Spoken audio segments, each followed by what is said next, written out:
प्रदेश में बढ़ते dengue chikungunya के मामलों पर हाईकोर्ट सख्त। हाईकोर्ट ने यूपी सरकार से किया जवाब तलब। डेंगू चिकनगुनिया की रोकथाम के लिए कोर्ट ने सरकार से मांगी जानकारी। 6 नवंबर को होगी मामले की अगली सुनवाई।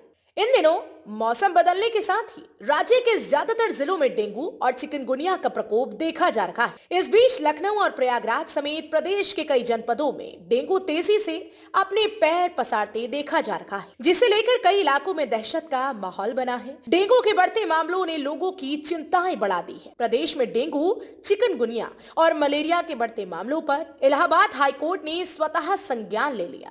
दरअसल हाईकोर्ट ने जनहित याचिका कायम करते हुए यूपी सरकार से जवाब तलब किया है। इलाहाबाद हाईकोर्ट ने प्रयागराज में डेंगू के बढ़ते मामलों को देख सरकार से डेंगू और चिकनगुनिया के बढ़ते मामलों की रोकथाम पर उठाए जा रहे कदमों की जानकारी मांगी। इस मामले में हाईकोर्ट ने यूपी सरकार और प्रयागराज के अफसरों को 1 हफ्ते का समय दिया है, जिसके बाद उन्हें अपना जवाब हाईकोर्ट के सामने दाखिल करना होगा। हाईकोर्ट ने जनहित याचिका कायम कर चीफ जस्टिस प्रिंतिकर दिवाकर और जस्टिस अजय भनोट की डिवीजन बेंच ने सुनवाई की। फिलहाल अब इस मामले में अगली सुनवाई 6 नवंबर को होगी। सर, जिस तरह इलाहाबाद समेत प्रयाग समेत जो है पूरे प्रदेश में डेंगू, मलेरिया, चिकनगुनिया के लेके लगातार मरीज बढ़ रहे हैं, तो उस पर क्या तैयारी है उस पर?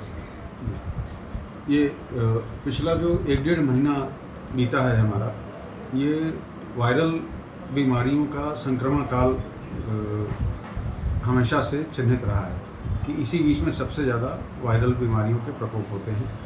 अब चूँकि डेंगू भी और चिकनगुनिया भी ये वायरल बीमारियां हैं, तो अन्य वायरल बुखारों के साथ इनका भी प्रकोप इस समय बढ़ जाता है। डेंगू के मच्छरों का प्रजनन जो है वो ऐसे स्थानों पर होता है जहाँ पर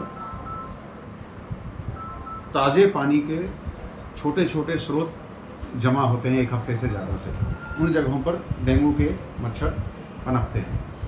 तो सबसे पहला जो स्टेप लिया जाता है, इसमें यह किया जाता है कि हम सोर्स रिडक्शन करते हैं, ऐसे स्थानों को चिन्हित कराते हैं, जन जागरूकता पैदा करते हैं और लोकल अर्बन बॉडीज़ के माध्यम से या शहरी क्षेत्र में नगर निगम के माध्यम से ये प्रयास शुरू होता है कि जितने भी इस तरह के क्षेत्र हैं जो चिन्हित किए जा रहे हैं, वहाँ पर सोर्स रिडक्शन का काम हो। ये अभियान की तरह संचरण काल शुरू होने के पहले से ही शुरू हो गया था। तो ये तो नगर निगम की बात हो गई। अब अगर डेंगू के मरीज़ निकलने शुरू होते हैं तो उनके लिए स्वास्थ्य विभाग का ये दायित्व होता है कि ऐसे जितने भी मरीज़ निकल रहे हैं, इन मरीज़ों के घर के आसपास कम से कम 50 घरों में अन्य बुखार के रोगियों का सर्वे कराया जाए, हाउस टू हाउस। तो ये सर्वे हम कराते हैं।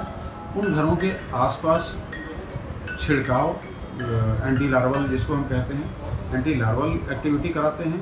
उन घरों के अंदर छिड़काव कराते हैं और ऐसे रोगी जो वहाँ चिन्हित होते हैं उनको चिकित्सीय देखभाल के लिए चिकित्सालय संदर्भित करते हैं। दूसरा जो एक्टिविटी होती है वो होती है कि हमारे चिकित्सालयों का सुदृढ़ीकरण किया जाता है डेंगू और चिकनगुनिया जैसे बीमारियों के दृष्टिगत। तो हमारे जितने भी जिला स्तरीय चिकित्सालय या सामुदायिक स्वास्थ्य केंद्र हैं, इन सब जगहों पर डेंगू के लिए बेड्स आरक्षित हैं, जहाँ पर डेंगू के संभावित या कन्फर्म्ड रोगियों को मच्छरदानी के अंदर लिटाने की व्यवस्था की जाती है। सारी दवाइयाँ जो डेंगू में आवश्यकता पड़ती है, चाहे वो बुखार से संबंधित हो या आईवी फ्लूइड्स हों या एंटीबायोटिक्स जिन केसेस में ज़रूरत पड़ रही है उनकी, वो सब समुचित मात्रा में उपलब्ध हैं और सभी डॉक्टर्स प्रशिक्षित हैं कि डेंगू में किस स्तर पर किस तरह का इलाज करना चाहिए और कोई भी अगर गंभीर लक्षण मिलते हैं तो उनको तुरंत संदर्भित एम्बुलेंस द्वारा करने की भी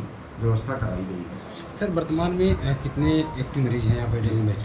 आज की तारीख में हमारे पास 285 एक्टिव मरीज जो NS1 ELISA test medical college में हमारा होता है उसके माध्यम से हैं और लगभग 900 मरीज कार्ड के द्वारा सत्यापित हैं। और अच्छी बात यह है कि प्रयागराज में इस बार विगत वर्षों के मुकाबले काफ़ी कम डेंगू की संख्या आई है।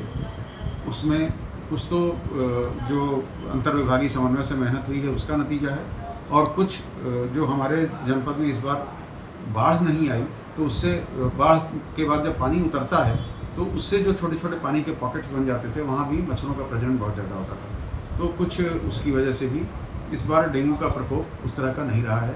हाँ, वायरल बुखार ज़रूर काफ़ी तादाद में मिला है, और उस वायरल बुखार के भी लक्षण चूँकि डेंगू जैसे होते हैं, इसलिए आवश्यक ये होता है कि उन सब की जाँच करा ली जाए।